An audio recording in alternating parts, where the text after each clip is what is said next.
Halo semua, selamat datang lagi. Biasanya kan kita membedah artikel atau data ya, tapi hari ini tantangannya sedikit beda.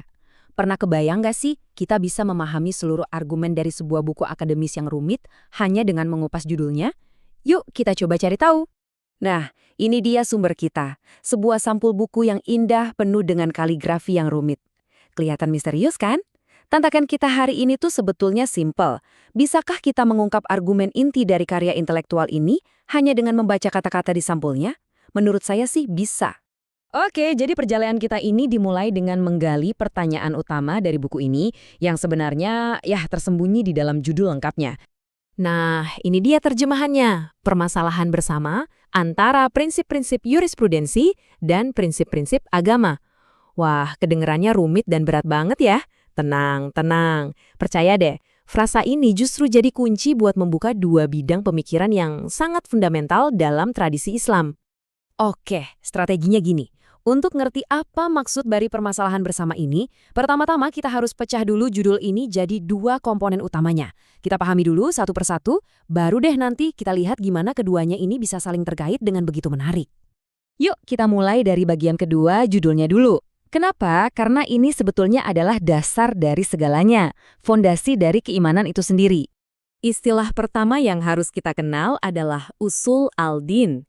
Kalau diartikan secara harfiah, ini artinya akar atau prinsip-prinsip agama. Jadi, apa sih usul al-din itu? Gampangnya gini deh, bayangin ini kayak operating system di komputer kita. Ini adalah kode fundamentalnya. Keyakinan-keyakinan paling inti, soal Tuhan, soal tujuan hidup, soal wahyu, yang jadi landasan buat semua hal lainnya berjalan. Bidang ini menjawab pertanyaan besar, apa yang kita yakini? Oke, kalau usul al-din tadi ibarat operating system, berarti kita butuh semacam tools kan buat membangun aplikasi di atasnya. Nah, inilah yang membawa kita ke bagian pertama dari judul buku tadi. Istilah kedua kita adalah ini, usul al-fiqh. Lagi-lagi, usul artinya prinsip-prinsip. Nah, fiqh ini berkaitan dengan jurisprudensi atau hukum. Jadi, kalau teologi itu operating systemnya, maka usul al-fiqh ini bisa dibilang software development kit-nya atau SDK. Jadi ini bukan hukumnya itu sendiri ya, melainkan metodologinya, seperangkat alat, aturan, dan prinsip yang dipakai para ahli hukum untuk membangun hukum-hukum praktis dari sumber-sumber suci. Fokusnya bukan apa yang harus dipercaya, tapi bagaimana kita harus bertindak berdasarkan keyakinan itu. Nah, di sini nih perbedaannya jadi jelas banget. Di satu sisi, kita punya usul al-din, teologi. Itu adalah soal mengapanya, inti dari keyakinan. Di sisi lain, kita punya usul al-fiqh, metodologi. Itu soal bagaimananya. Proses untuk mengubah keyakinan jadi tindakan yang punya aturan.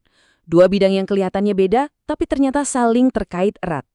Oke, sekarang setelah kita paham kedua bagiannya, kita siap buat balik lagi ke inti dari janji judul buku ini, menjelajahi permasalahan bersama di antara keduanya. Ini dia pertanyaan besarnya. Kalau yang satu itu soal keyakinan yang abstrak, dan yang satunya lagi soal metodologi hukum yang praktis. Loh, terus titik temunya di mana? Apa sih yang mereka perdebatkan bareng-bareng? Nah, disinilah letak kejeniusannya. Permasalahan bersama ini adalah pertanyaan-pertanyaan super mendasar yang dampaknya terasa di kedua bidang itu.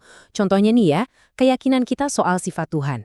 Apakah Tuhan itu bertindak mutlak sesukanya atau terikat oleh kebaikan? Itu akan sangat mempengaruhi cara kita menafsirkan perintah-perintahnya kan? Pertanyaan soal peran akal manusia versus wahyu ilahi, itu kan jadi jantungnya teologi sekaligus jadi jantungnya metodologi hukum.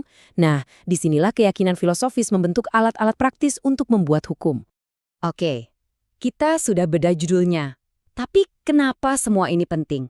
Kenapa para pemikir mendedikasikan seluruh buku untuk membahas titik temu ini? Ini penting banget, karena inilah cara sebuah tradisi intelektual memastikan adanya konsistensi. Ini bukan sekedar latihan akademis loh.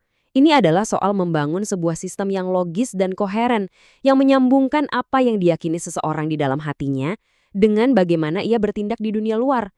Tanpa jembatan ini, keyakinan dan hukum bisa jalan sendiri-sendiri, nggak nyambung.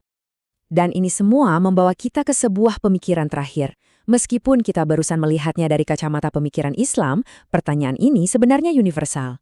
Sadar atau enggak, keyakinan kita yang paling dalam tentang alam semesta, tentang benar dan salah, itu membentuk aturan-aturan kecil yang kita jalani setiap hari. Jadi, pertanyaan buat kita semua adalah, jembatan apa yang sudah kita bangun antara apa yang kita yakini dan bagaimana cara kita hidup? Nah, itu sesuatu untuk kita renungkan. Terima kasih sudah bergabung dengan saya dalam penjelajahan kali ini.